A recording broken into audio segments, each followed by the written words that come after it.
आदाब नाजरीन, मैं इमाम अली फ़लाही, ARI TV में आपका इस्तकबाल है। आज मेरे साथ मेरे क्लासमेट अब्दुल रकीब नौमानी साहब मौजूद हैं। आज मैं इनसे पूछना चाहूँगा गुजरात इलेक्शन और हिमाचल प्रदेश इलेक्शन के जो रिज़ल्ट आया उस ताल्लुक़ से पूछना चाहूँगा। नौमानी साहब ज़रा बताएं कि आपका क्या ख्याल है उस ताल्लुक़ से। जैसे कि हम सबों को मालूम है कि दो स्टेट में इलेक्शन हुए थे, उसमें गुजरात था और हिमाचल प्रदेश था। तो दोनों के रिजल्ट कल आ चुके हैं और दोनों जगह पर जो था बीजेपी की ही गवर्नमेंट थी, लेकिन एक जगह सत्ता परिवर्तन देखने को मिला हिमाचल प्रदेश में, वहाँ पर कांग्रेस की सरकार आ गई है। अगर गुजरात की बात करेंगे तो बीजेपी वहाँ पर सत्ता को दोबारा रिपीट कर गई है। स्टेट वाइज वोट शेयरिंग के ताल्लुक से ज़रा बताएं। अगर वोट शेयरिंग की अगर हम बात करें तो सबसे पहले हम बात कर लेते हैं गुजरात की। तो गुजरात जो है हिमाचल प्रदेश से बहुत बड़ा स्टेट है, जहां पर गुजरात में 182 विधानसभा की सीटें हैं और अब की बार जो बीजेपी जीत हासिल करी है ये इसकी अब तक की सबसे बड़ी जीत है। अब की बार बीजेपी ने 156 सीटों पर चुनाव जीते हैं, जो पिछले 27 सालों से ये वहाँ पर शासन करते आ रहे थे। ऐसा कभी भी देखने को नहीं मिला था कि इतनी बड़ी संख्या में इनको विधानसभा की सीटें मिली। इसकी वजह क्या हो सकती है कि इससे पहले नहीं जीतती थी, अब की बार 156 जीती है, क्या वजह हो सकती है इसकी? इनका सबसे बड़ा जो रीज़न रहा बीजेपी के चुनाव जीतने का रिकॉर्ड के साथ, तो वो सबसे बड़ा फैक्टर जो रहा वो आम आदमी पार्टी के एंट्री का रहा। आम आदमी पार्टी ने जो वहाँ पर गुजरात में जो एंट्री किया, जिनकी वजह से वहाँ पर जो पहले मुकाबला जो कांग्रेस और बीजेपी के बीच देखने को मिलता था, वो अब की बार आम आदमी पार्टी, कांग्रेस और बीजेपी में हो गया। कुल विधानसभा कितने हैं गुजरात में? 182 विधानसभा की सीटें हैं, जहां पर अगर हम वोट शेयरिंग की बात अगर करें तो जो अगर हासिल किया है बीजेपी ने वो 52% के आसपास हासिल किए हैं और पिछले विधानसभा में जो कांग्रेस ने जो 44 के आसपास हासिल किया था वो अब की बार सिमट कर 27 पे आ गया। और आप जो अभी आप देख पा रहे हैं कि आम आदमी पार्टी को जो 13% के आसपास जो वोट मिले हैं वो सारे के सारे वोट ट्रांसफ़र होकर कांग्रेस के वो इधर आ गए। और आपको जो बीजेपी इतनी बड़ी सीट हासिल करती हुई जो दिखाई दी, इनका जो सबसे बड़ा रीज़न रहा है, इनका जो वोट बैंक होता है वो वोट बैंक उनके पास ही रहा। और जो आप आम आदमी पार्टी जो 5 विधानसभा की सीटें जीती है और इतना जो वोट शेयरिंग परसेंटेज जो लाया है वो कांग्रेस के ट्रांसफ़र होकर इनमें शिफ्ट हो गए। मतलब ये समझ सकते हैं कि इसकी जीत में और इतना ज़्यादा वोट हासिल करने में आम आदमी पार्टी का बहुत बड़ा रोल रहा है। हाँ, तो ऑब्वियसली बातें हैं, क्योंकि अगर आप आंकड़े देख लें और वोट परसेंटेज देख लें, और क्योंकि जब आम आदमी पार्टी ने वहाँ एंट्री दिया तो अनुमान लगाया जाना शुरू होने लगा कि आम आदमी पार्टी के जाने से वहाँ पर कांग्रेस ही कमज़ोर होगी, क्योंकि बीजेपी को उनसे फ़र्क पड़ने वाला है नहीं। जो बीजेपी है वो तो उनका वोट बैंक कहीं जाने वाला है नहीं, वोट बैंक जो खिसकेंगे तो वो कांग्रेस के ही खिसकेंगे। हिमाचल प्रदेश में क्या वोट शेयरिंग रही?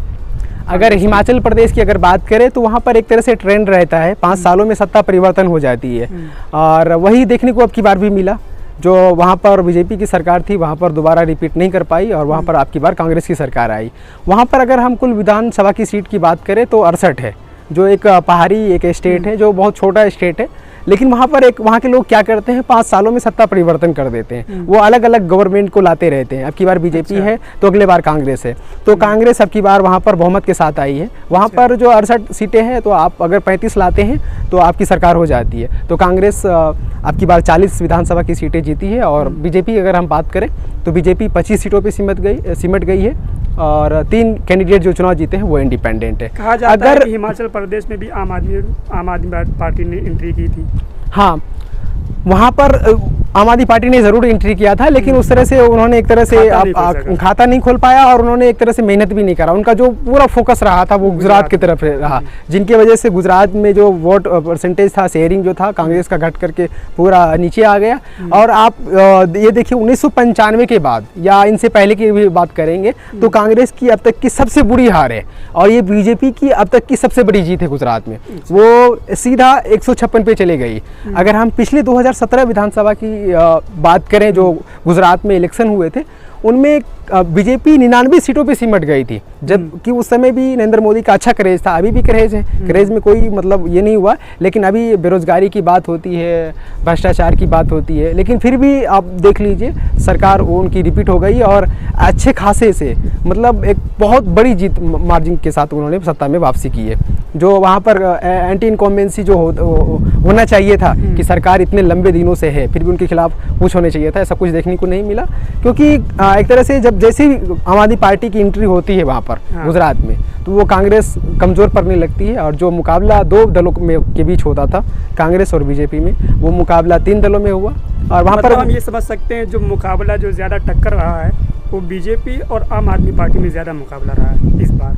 नहीं, वोट परसेंटेज शेयरिंग के हिसाब से भी देखेंगे तो वो तो कांग्रेस और बीजेपी में ही हुआ है। लेकिन अभी जो आपको वोट परसेंटेज जो दिख रहे हैं आम आदमी पार्टी के साथ ना, वो कांग्रेस के ही थे जो पूरी तरह से शिफ्ट होकर के इधर आ गए, जो एक तरह से टक्कर मुकाबला होता था। क्योंकि आप 2017 की विधानसभा की सीटें को देखना लीजिए, पहली बार बीजेपी 100 के नीचे आ गई थी, 99 पे आ गई थी, और कांग्रेस एक अच्छा मतलब टक्कर दी थी, 77 सीट हासिल करी थी। आप देख लीजिए पिछली बार 2017 में 77 सीट जो लाई थी कांग्रेस, वो अब की बार 17 पे सिमट गई है। और जो बीजेपी 99 लाई थी, वो अब की बार सीधा ऊपर उठ करके 156 पे चले गई है।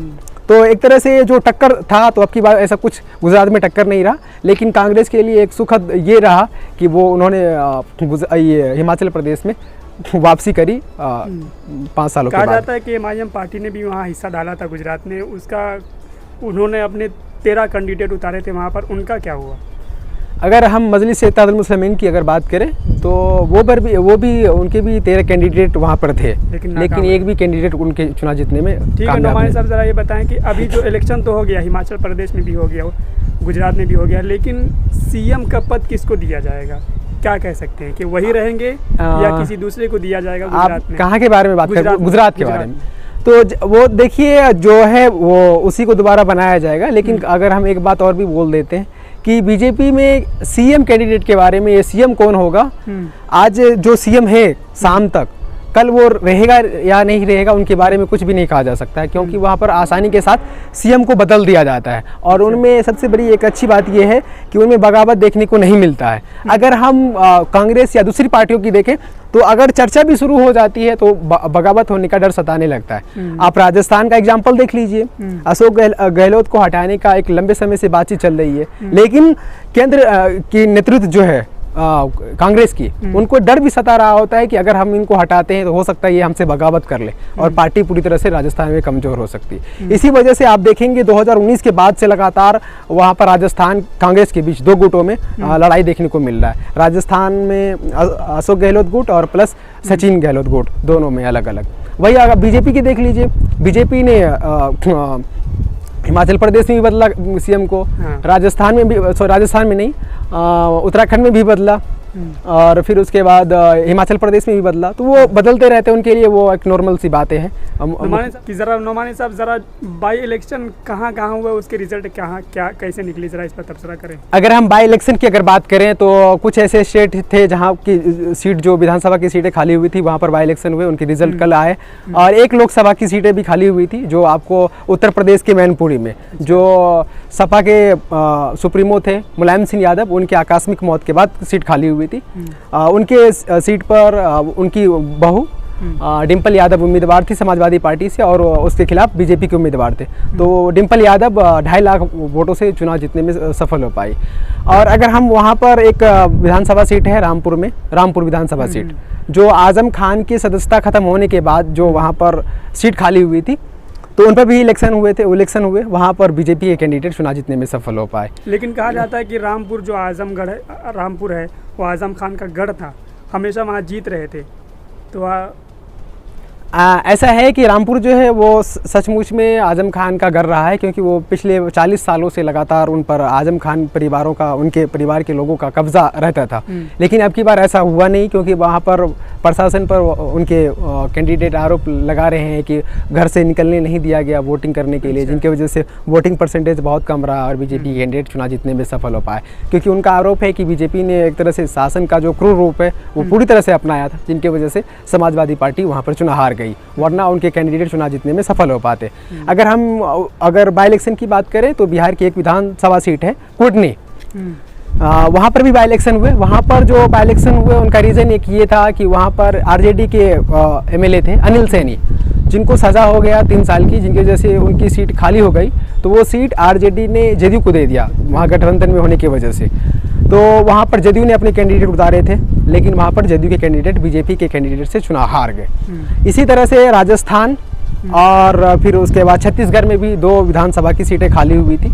लेकिन सबसे बड़ी बात यह है कि वहाँ पर दोनों जगह कांग्रेस की सरकार है और वहाँ पर दोनों जगह कांग्रेस के कैंडिडेट चुनाव जीतने में सफल हो पाए।